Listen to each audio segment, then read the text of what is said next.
ಜಾಸ್ತಿ, ಮನೆಯಲ್ಲೂ ಊಟ ಇಲ್ಲ, ಸ್ಕೂಲಲ್ಲೂ ಊಟ ಇಲ್ಲ.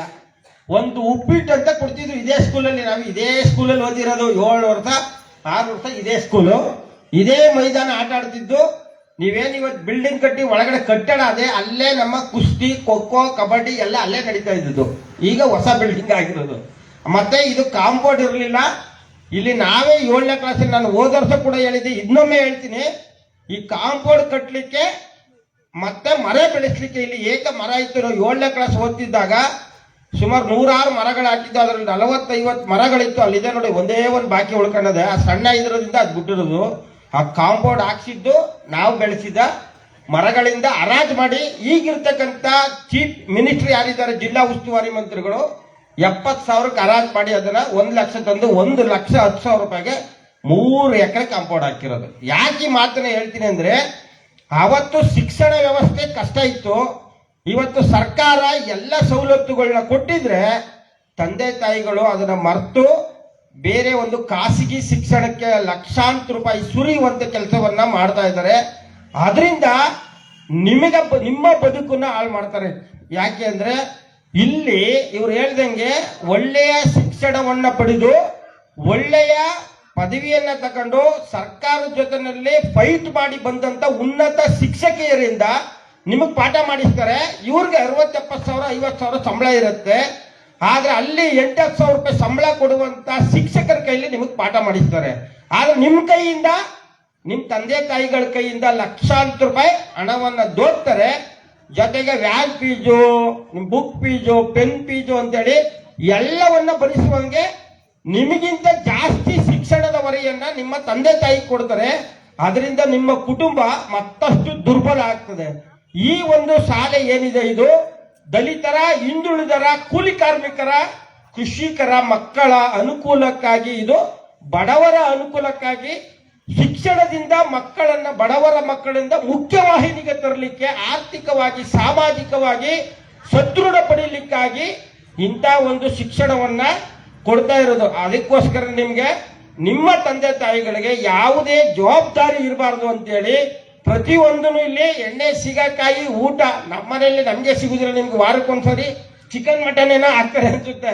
ಯಾವ ಕೃಷಿ ಕೂಲಿ ಕಾರ್ಮಿಕನು, ಕೃಷಿಕನು ವಾರಕ್ಕೊಂದ್ಸರಿ ಕಡ್ಡಾಯವಾಗಿ ನಮ್ಮ ಮನೆಗಳಲ್ಲಿ ನಾವಂತೂ ತಿನ್ನೋದಿಲ್ಲ. ಯಾಕಂದ್ರೆ ನಮಗೆ ಯಾವಾಗ ಜೋಬಲ್ಲಿ ದುಡ್ಡು ಇರ್ತದೆ, ಅನುಕೂಲ ಇರ್ತದೆ, ಅವಾಗ ಮಾತ್ರ ತಿನ್ನೋದು. ಆದ್ರೆ ಸರ್ಕಾರ ನಿಮ್ಗೆ ಕಡ್ಡಾಯವಾಗಿ ಪ್ರತಿಯೊಂದು ಆಹಾರ ಪದಾರ್ಥವನ್ನ ಇಂತಿಷ್ಟೇ ಕೊಡಬೇಕು ಅಂತೇಳಿ, ಸ್ನಾನ ಮಾಡ್ಲಿಕ್ಕೆ ಪ್ರತಿದಿನ ಅವಕಾಶ ಇರ್ತದೆ, ಪ್ರತಿದಿನ ಟೈಮ್ ಊಟ ಇರ್ತದೆ, ಕಾಫಿ ಕೊಡ್ತಾರೆ, ಆಮೇಲೆ ಧ್ಯಾನ, ಯೋಗ, ಏನೇನ್ ಬೇಕು ನಿಮ್ಗೆ ಎಲ್ಲ ತರವಾದ ಜ್ಞಾನವನ್ನ ಬೆಳೆಸಲಿಕ್ಕೆ ಸುಸರ್ಜಿತವಾದ ಕೊಠಡಿ ಮತ್ತು ಶಿಕ್ಷಣವನ್ನ ಕೊಟ್ಟಿರ್ತಾರೆ. ಇಲ್ಲಿ ನೀವು ಮಾಡಬೇಕಾದ ಕೆಲಸ ಏನು ಅಂದ್ರೆ, ಟೈಮ್ ಸೆನ್ಸ್ ಮತ್ತೆ ಕಾಮನ್ ಸೆನ್ಸ್ ಬಳಕೆ ಮಾಡ್ಬೇಕಂದ್ರೆ ಸಾಮಾನ್ಯ ಜ್ಞಾನ ಮತ್ತು ಸಮಯ ಪ್ರಜ್ಞೆಯನ್ನ ಬಳಕೆ ಮಾಡಬೇಕು.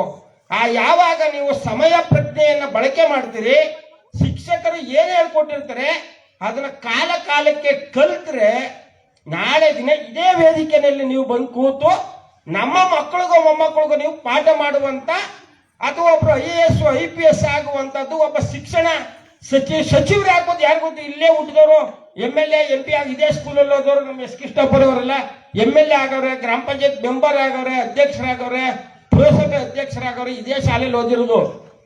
ಈಗಿರ್ತಕ್ಕಂಥ ಎಲ್ಲ ಸರ್ಕಾರಿ ಉದ್ಯೋಗದಲ್ಲಿ ಇರ್ತಕ್ಕಂಥವ್ರು ಸರ್ಕಾರಿ ಶಾಲೆನಲ್ಲೇ ಓದಿರೋದು. ಈಗ ಯಾರು ಓದ್ತಾವ್ರೆ ಅವರೆಲ್ಲ ಪ್ರೈವೇಟ್ ಕಂಪನಿನಲ್ಲಿ ಓದ್ತಾ ಇರೋದು. ಹಿಂದೆ ಇಲ್ಲಿವರೆಗೂ ಏನ್ ಶಿಕ್ಷಣ ವ್ಯವಸ್ಥೆ ಇದೆ, ಉದ್ಯೋಗ ಇದೆ ಸರ್ಕಾರದಲ್ಲಿ, ಆ ಉದ್ಯೋಗವನ್ನ ಪಡೆದಿರ್ತಕ್ಕಂಥವ್ರು ಪ್ರತಿಯೊಬ್ರು ಸರ್ಕಾರಿ ಶಾಲೆನಲ್ಲೇ ನೆಲದ ಮೇಲೆ ಕೂತ್ಕೊಂಡು ಓದಿರೋರು, ಗಾರೆ ನೆಲದ ಮೇಲೆ ಕೂತ್ಕೊಂಡು ಓದಿರೋರು. ನಾವೆಲ್ಲ ಚಪ್ಪೆ ಕಾಲಕ್ಕ ಕೂರ್ತಿದ್ವಿ. ಅಂತ ಒಂದು ಪರಿಸ್ಥಿತಿಯಲ್ಲಿ ವಿದ್ಯಾಭ್ಯಾಸವನ್ನ ಮಾಡಿ ಈ ನೆಲದಿಂದ ದೆಹಲಿಯವರೆಗೆ ಕೂಡ ನಾವು ಪ್ರಯಾಣವನ್ನ ಬೆಳೆಸಿದ್ದೇವೆ. ಅಂತ ಒಂದು ಜಾಗೃತಿಯನ್ನ ಮೂಡಿಸುವಂತದ್ದು ಶಿಕ್ಷಣ. ಮತ್ತೆ ಇನ್ನೊಂದು ಹೇಳಲಿಕ್ಕೆ ಬಯಸ್ತೇನೆ ನಿಮ್ಗೆ, ಪೋಷಕರ ಮಕ್ಕಳು ತಿಳ್ಕೋಬೇಕು, ನಿಮ್ಮ ಕುಟುಂಬದ ಬಡತನವನ್ನೇ ಆಗ್ಲಿ, ಇಡೀ ದೇಶದ ಬಡತನವನ್ನೇ ಹೋಗ್ಲಾಡಿಸ್ಲಿಕ್ಕೆ ಸಾಧ್ಯ ಇರೋ ಒಂದೇ ಒಂದು ಅಸ್ತ್ರ ಅಂದ್ರೆ ಸರ್ಕಾರ ಕೊಡುವಂತ ಸವಲತ್ತಲ್ಲ, ನಿಮ್ಮ ಶಿಕ್ಷಣದಿಂದ ಮಾತ್ರ ನಿಮ್ಮ ಕುಟುಂಬದ ಬಡತನವನ್ನು ಹೋಗ್ಲಾಡಿಕ್ಕೆ ಸಾಧ್ಯ. ಹೊರತಾಗಿ ಸರ್ಕಾರಗಳು ಕೊಡುವಂತ ಆಶ್ವಾಸನೆಗಳಿಂದ ಅಲ್ಲ ಅಂತ ನಾನು ಹೇಳಿಕೆ ಗಂಟಾಘೋಷವಾಗಿ ಹೇಳ್ತೇನೆ. ಯಾವ ವ್ಯಕ್ತಿಗೆ ಆರೋಗ್ಯ ಮತ್ತು ಶಿಕ್ಷಣ ವ್ಯಕ್ತಿ ಇಡೀ ಪ್ರಪಂಚದ ಯಾವುದೇ ಮೂಲೆಯಲ್ಲಾದ್ರೂ ಬೇಕಾದ್ರೆ ಬದುಕುವಂತ ಸಾಮರ್ಥ್ಯವನ್ನು ಹೊಂದಿರ್ತಾನೆ ಅಂತ ಮತ್ತೊಮ್ಮೆ ಘಂಟಾಘೋಷವಾಗಿ ಹೇಳ್ತಾರೆ.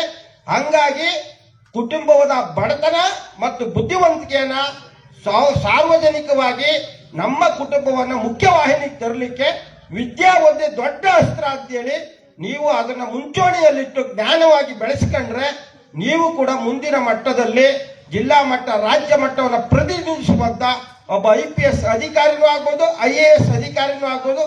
ಈಗ ನಮ್ಮ ಜೊತೆ ಎಲ್ಲ ಮಾತಾಡ್ತಾರಲ್ಲ IPS IAS ಅಧಿಕಾರಿಗಳು, ಅವ್ರು ಕೂಡ ನಮ್ಮ ಜೊತೆ ಹೇಳ್ತಾರೆ ನಾವು ರೈತರ ಮಕ್ಕಳೇ, ಬಡವರ ಮಕ್ಕಳೇ, ದಲಿತರ ಮಕ್ಕಳೇ ಅಂತ. ಅವ್ರು ಎಲ್ಲದರಿಂದ ಆ ಮುಖ್ಯವಾಹಿನಿಗೆ ಬರ್ಲಿಕ್ಕೆ ಏನ್ ಕಾರಣ ಅಂದ್ರೆ ಅವರು ಶ್ರದ್ಧೆಯಿಂದ ಕಲಿತಂತ ಶಿಕ್ಷಣವೇ ಹೊರತಾಗಿ ಅವ್ರ ಹತ್ರ ಇದ್ದಂತ ಆಸ್ತಿ ಅಲ್ಲ ಅಂತ ಹೇಳ್ತಾರೆ. ಹಂಗಾಗಿ ಶಿಕ್ಷಣಕ್ಕೆ ಒತ್ತು ಕೊಟ್ಟು ನೀವು ಕಾಲಕ್ಕೆ ಶಿಕ್ಷಕರು ಹೇಳುವಂತ ಪಾಠವನ್ನು ಕಲಿತ್ರೆ ಮುಖ್ಯವಾಹಿನಿಗೆ ನೀವು ಬರ್ಬೋದು, ಸದೃಢವಾಗಿ ಸಮಾಜವನ್ನು ಸೃಷ್ಟಿ ಮಾಡಬಹುದು ಅಂತ ಹೇಳ್ತಾ ನಾನು ಮಾತನ್ನು ಮುಗಿಸ್ತೇನೆ. ನಮಸ್ಕಾರ.